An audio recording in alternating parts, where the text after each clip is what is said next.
l'origine, on est parti sur une impression 3D à base de mycélium.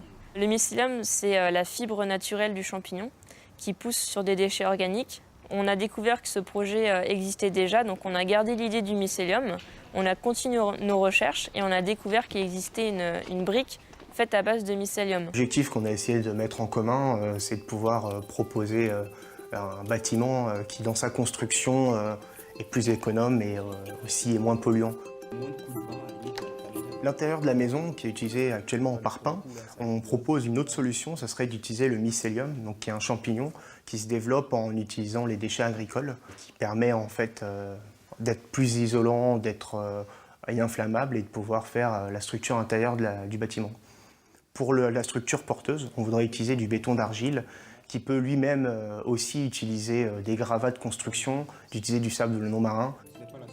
On a décidé justement d'utiliser l'énergie solaire pour pouvoir le transformer en énergie électrique. J'ai trouvé un système assez simple et révolutionnaire qui s'appelle un voile de fibre optique qui va pouvoir permettre de capter toute la lumière du soleil. Et justement, à l'extrémité de ces fibres optiques se trouve un générateur qui va permettre clairement de transformer toute l'énergie solaire en énergie électrique. Jimmy vient du développement web et des nouvelles technologies.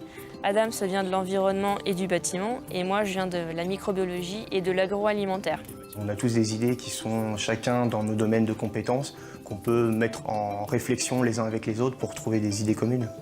J'y crois à ce projet parce que j'espère que les générations à venir utiliseront plus de matériaux recyclés et moins de ressources naturelles. Qu'en fait, on arrête de puiser dans nos ressources, qu'on les laisse se reconstruire et qu'on puisse utiliser déjà ce qui existe pour construire.